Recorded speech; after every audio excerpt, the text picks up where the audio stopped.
Dan berikutnya masih tersambung secara online juga bersama kita, yaitu Bapak Dr. Wisnu Uryawan, Inside the Lion Friends sebagai peneliti blockchain dan juga dosen informatika. Kita akan cek koneksi dengan beliau, Dr. Wisnu Uryawan dari Universitas Islam Negeri Sunan Gunung Jati.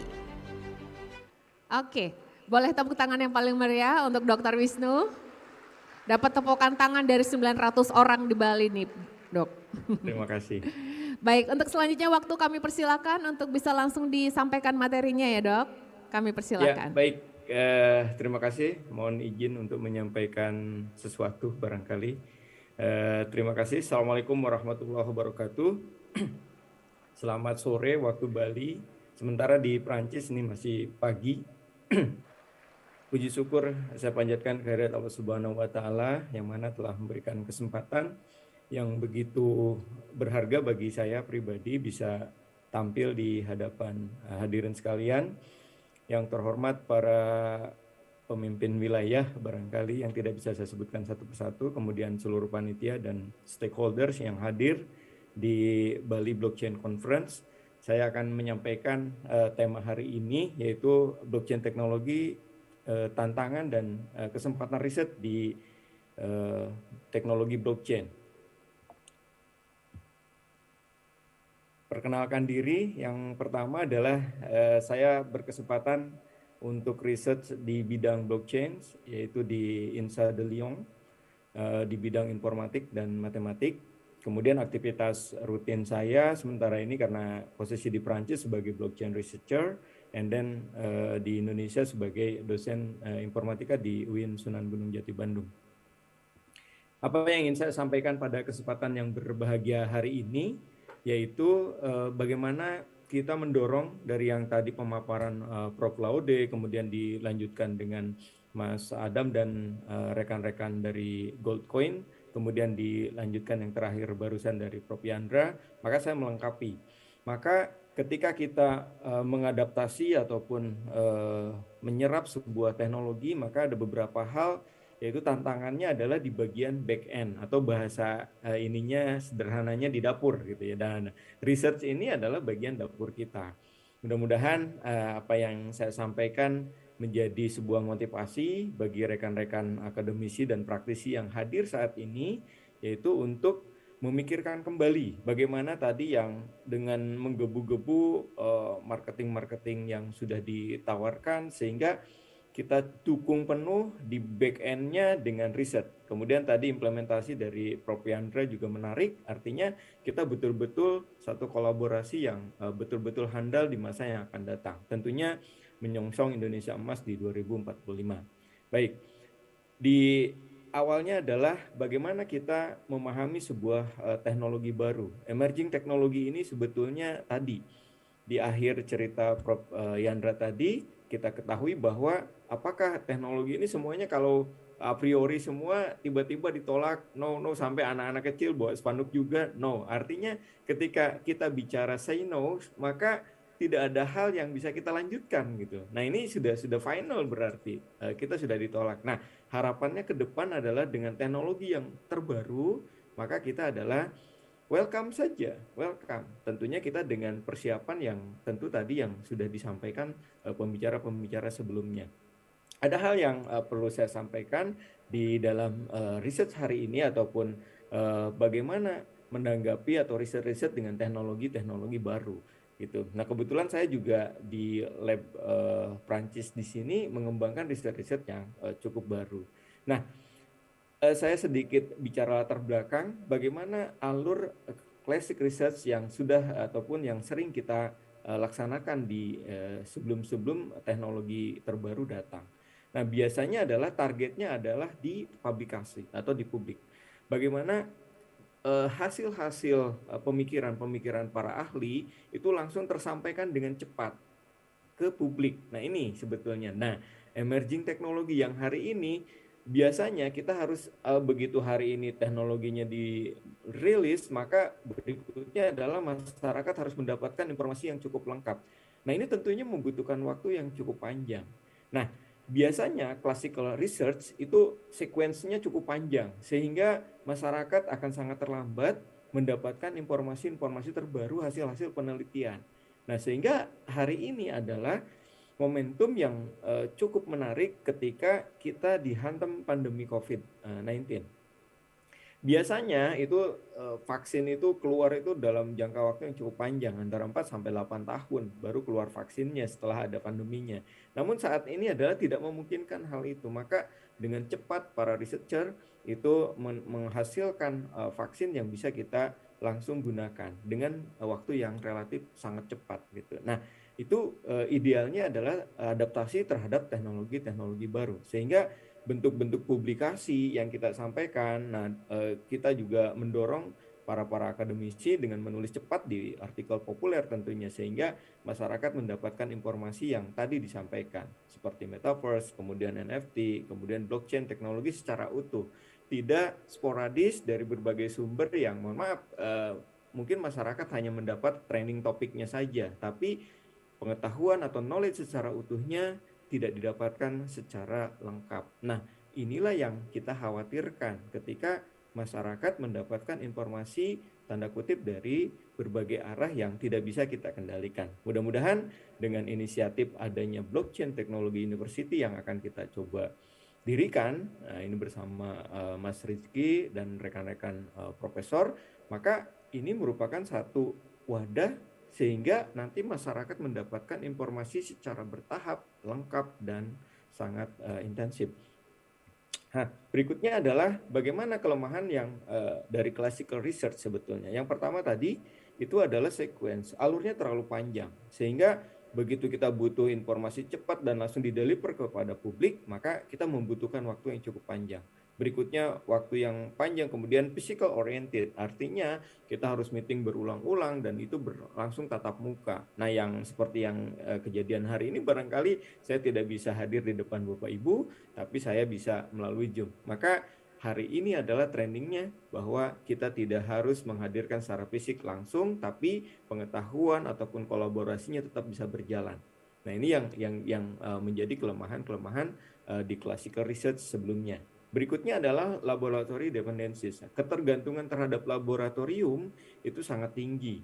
Nah, inilah yang menyebabkan ke depan dengan adanya teknologi metaverse, kemudian blockchain menyuplai datanya, maka ke depan itu yang praktikum, yang laboratory dependencies kita bisa gantikan dengan bentuk simulator-simulator. Nah, hal ini adalah membantu percepatan bagaimana sebuah teknologi bisa kita adaptasi lebih cepat dan lebih deliver ke masyarakatnya atau ke publiknya bisa lebih cepat. Berikutnya ketergantungan teamwork yang harus hadir ya. Nah, ini juga menjadi kelemahan-kelemahan riset klasik, yaitu bahwa harus ada timnya, harus ngumpul gitu. Nah, ini hal-hal yang menurut saya wasting time gitu. Nah, kami di sini itu sudah melakukan secara online, kemudian beberapa hal-hal yang bisa diselesaikan secara individu kita konkurensi ya, jadi kerjanya itu sangat beragam dengan proyek masing-masing yang bisa kita selesaikan secara individual. Nah, tantangannya adalah ketika kita mendapatkan sebuah teknologi, yaitu bagaimana dapur ataupun researcher kita bisa mengadopsi lebih banyak ataupun lebih dahulu sehingga nanti bisa kita deliver lebih cepat lagi. Maka apa yang diharapkan dari riset kita di masa yang akan datang, yang pertama adalah randomized. Jadi tidak ada satu focusing di satu penelitian saja. Nah, ini semua harus kita jalan bareng-bareng. Misalkan tadi AI-nya jalan, kemudian blockchain-nya jalan, metaverse-nya jalan, dan lain-lainnya jalan juga. Akhirnya kita akan bertemu di satu titik, yaitu data. Datanya adalah bisa di multifungsi atau multiguna hari ini. Jadi tidak ada lagi yang banyak aplikasi yang dibangun tapi datanya sangat beragam. Nah, inilah yang menyebabkan kita kesulitan untuk maju bareng-bareng. Nah, blockchain menjadi salah satu solusi bagaimana dari bervariasinya aplikasi, kemudian kebutuhan-kebutuhan terhadap data ini yang bervariasi, maka kita satukan di dalam teknologi blockchain sehingga datanya bisa terenkripsi dengan baik, transparan, kemudian bisa dideliver secara aktual ataupun availability-nya cukup tinggi.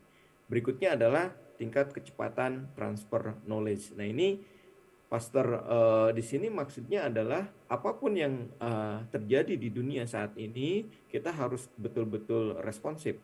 Apapun yang terjadi, kemudian perkembangannya dengan strategi-strategi yang harus kita siapkan. Berikutnya adalah recent issue-nya adalah bagaimana kita dengan teknologi-teknologi yang ada, kemudian kebutuhan-kebutuhan masyarakat yang begitu tinggi terhadap teknologi, kita bisa provide. Nah, berikutnya adalah bagaimana meningkatkan literatur studi dan individual oriented. Nah, ini artinya dari sisi kemandirian secara literasi. Seperti yang disampaikan oleh Prof. Laude juga, bahkan kita butuh 1 tahun gitu, bagaimana menerapkan literasi di masyarakat. Nah, agar pengetahuan ini betul-betul menyebar secara tepat. Nah, kenapa tadi harus ada individual oriented? Artinya secara pribadi merasa dituntut untuk memahami sebuah teknologi baru.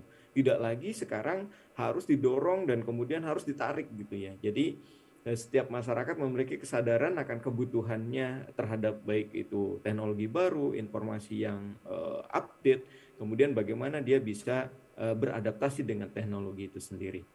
Nah, berikutnya kira-kira apa sih keuntungannya ketika kita di new research concept gitu. Tadi kecepatan terhadap penyampaian informasi ke publik, berikutnya adalah skalabilitas. Nah, skalabilitasnya itu bagaimana nanti, oke sekarang blockchain itu kan peer ya, karakteristiknya peer, maka nanti begitu kita terhubung dengan network-network yang lain, dengan blockchain yang lain di dunia ini, maka itu dengan otomatis karena kita sudah standar dan kesesuaiannya sudah sama. Nah, berikutnya adalah transparent. Ini yang menjadi andalan blockchain yang sudah dipaparkan sebelumnya juga, maka auditable ya, sehingga kita bisa lacak dimanapun posisi yang tadi terjadi bottleneck atau terjadi masalah, maka kita akan cepat penanganannya terhadap pencarian solusi yang paling ideal. Nah, yang tidak kalah menariknya yaitu harus sustainability-nya terjaga. Bagaimana keberlangsungan riset yang hari ini mungkin masih terpotong-potong, OAI-nya jalan sendiri, robotiknya jalan sendiri, metaverse-nya jalan sendiri, blockchain-nya jalan sendiri. Nah, kita coba rapatkan semuanya. Nah, mudah-mudahan di Blockchain University ini kita bisa betul-betul mengembangkan dari hulu ke hilir gitu ya. Jadi sehingga apapun yang terjadi di perjalanannya kita bisa lacak, kemudian kebutuhan stakeholder-nya juga kita bisa penuhi, dan berikutnya adalah dengan tentunya cost efektif. Cost efektif di sini bukan murah, tapi bagaimana kita memanfaatkan dana-dana ataupun biaya-biaya yang kita keluarkan itu secara efektif ataupun tepat. Nah, ini yang dikatakan dengan low cost. Nah, berikutnya saya sedikit perkenalkan, ini kurang lebih kondisi laboratorium saya di Prancis. Ya, saya kebetulan di Laboratoire Informatique en Image System Information. Nah, ini kurang lebih kita sudah dibangun sebagai berbagai research group. Kemudian saya riset juga di CNRS, yaitu Badan Risetnya Prancis. Dan kita berkolaborasi dengan Pennsylvania State University juga. Nah, posisi saya ada di kampus INSA de Lyon. Nah, ini adalah bagaimana di setiap laboratorium ini kita memanfaatkan riset-riset yang tanggap terhadap tren teknologi yang terbaru. Nah, ini salah satu contoh bagaimana nanti kita mengembangkan riset dengan riset group yang sudah mungkin dikembangkan juga sama Prof. Yandra tadi dengan timnya. Nah, itu sudah satu langkah yang sudah cukup menarik ya, ketika kita nanti begitu ada tren isu teknologi baru, kita bikin peer group-nya, kemudian kita langsung melakukan riset. Nah, hal ini akan membantu percepatan yang luar biasa. Nah, berikutnya ini hasil-hasil karya dari laboratorium kami yang ada di sini. Itu berbagai macam keahlian sudah diinformasikan ke publik juga, sehingga beberapa produk-produk dasarnya itu sudah bisa dimanfaatkan. Nah, ada yang menarik bahwa ketika di sini para periset itu memang sudah ada pesanan dari industri. Nah, ini yang mungkin ke depan di Indonesia juga akan seperti itu ya. Jadi hilirisasinya sudah jelas, sehingga hasil-hasil produksi ataupun hasil-hasil riset itu bisa dimanfaatkan secara langsung ke publik. Nah, bagaimana peluangnya yang bisa kita dapatkan dari adanya blockchain teknologi, metaverse, dan keluarganya atau NFT Group? Maka ini yang bisa kita sikapi. Yang pertama tadi, dari industri revolusi yang 4.0, kemudian society yang 5.0. Nah, dari kedua yang sedang running hari ini adalah yang bisa capturing adalah bagaimana daya tangkap publik terhadap tren teknologi ataupun emerging teknologi. Nah, yang saya sepakat adalah bagaimana kita meningkatkan society-nya. Ya, makanya di sini society-nya sudah sampai 5.0, artinya masyarakatnya harus lebih cerdas daripada teknologi yang akan dia terima. Nah, bagaimana kita melakukan sosialisasi secara bertahap, menyeluruh, dan terus-menerus gitu. Sehingga tadi yang disampaikan semangat-semangatnya teman-teman yang agregatornya dari Goldcoin ini mendapat dukungan penuh nih dari masyarakat karena mereka mendapatkan informasi secara tepat guna sehingga dalam mereka mau mengambil investasi pun mereka sangat yakin. Artinya karena memang informasinya secara lengkap dan menyeluruh. Kemudian itulah fungsi peningkatan society dari based on literasi. Berikutnya adalah bagaimana industri ini bisa membantu mendekatkan researcher dengan publik gitu, dengan masyarakat sehingga begitu kami research di sini ada lahan industrinya kemudian bisa diterapkan langsung di masyarakat. Nah, inilah yang tugasnya nanti di Blockchain University yaitu mendekatkan para periset dengan dunia industri. Nah, di samping itu juga saya tidak meragukan lagi, tadi ada banyak agregator bisnisnya yang bisa siap menampung. Hal ini adalah sangat selaras ketika kita punya ide untuk mendirikan sebuah blockchain teknologi university dengan market yang sudah kita siapkan. Nah, ini tentunya sudah sangat mendesak kebutuhannya seperti itu. Nah, berikutnya ini yang bagaimana kita business purpose research and blockchain ya gitu. Jadi bagaimana nanti tantangan-tantangan riset ke depan kita bisa memanfaatkan semua sumber daya yaitu misalkan yang paling utama nanti adalah bagaimana kita mengumpulkan atau mengoleksi data secara terpercaya. Nah, ini sampai saat ini blockchain menyediakan atau provide data yang cukup terpercaya. Nah, berikutnya di crowdfunding gitu. Nah, sistemnya tadi yang disampaikan Mas yang dari mana tadi? Bali Token kalau nggak salah, itu bagaimana kita mengagregasi bisnis-bisnis yang kecil-kecil ini yaitu tadi bergotong royong, yaitu contohnya misalnya crowdfunding. Bagaimana dengan biaya yang cukup sederhana ataupun kecil kita bisa menjalankan bisnis secara maksimal. Berikutnya di money lending, kemudian healthcare. Nah, ini yang tadi disampaikan Prof. Yandra juga saya melengkapi bahwa blockchain bukan tentu hanya di bagian finansial saja, tentunya di bidang lain sangat terbuka. Nah, hal inilah yang menyebabkan blockchain university nanti akan mencoba mendetailing bagaimana kebutuhan-kebutuhan di masyarakat itu bisa dipenuhi dengan teknologi blockchain ini. Kemudian online game, supply chain tadi tentunya ini jagoannya Prof. Yandra nih IPB ya gitu di supply chain, bagaimana sebuah dari perkebunan sampai ke meja yang bisa kita nikmati baik itu buah, kemudian hasil agro dan lain-lain. Nah, ini adalah bagian daripada supply chain. Berikutnya ada real time sharing. Apalagi sudah masuk ke metaverse teknologi, maka kita sudah sangat real time. Berikutnya Internet of Things, NFT dan metaverse. Nah, inilah tantangan-tantangan ke depan yang bisa kita sampaikan bagaimana peluang-peluang bisnis baik itu dari research base kemudian pemanfaatan teknologinya itu bisa di bidang yang sangat banyak yang bisa saya sampaikan di sini gitu. Nah, ini ada beberapa peluang-peluang bisnis yang bisa kita terapkan bagaimana sebuah teknologi blockchain itu bisa tidak hanya focusing di finansial, tapi di banyak bidang dan inilah yang menyebabkan tadi riset-riset harus segera dikondak, harus segera diterapkan sehingga nanti masyarakat betul-betul bisa memilih apa yang betul-betul mereka butuhkan untuk pengembangan pribadinya, bisnisnya maupun secara organisasi.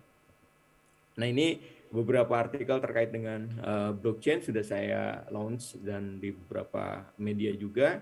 Silakan Bapak Ibu berkenan untuk sedikit mendapatkan informasi tambahan dari hasil riset yang sudah saya laksanakan. Mungkin itu sedikit presentasi dari saya, mudah-mudahan ada manfaatnya, kurang lebihnya mohon maaf. Saya tutup, billahi taufiq wal hidayah. Assalamualaikum warahmatullahi wabarakatuh.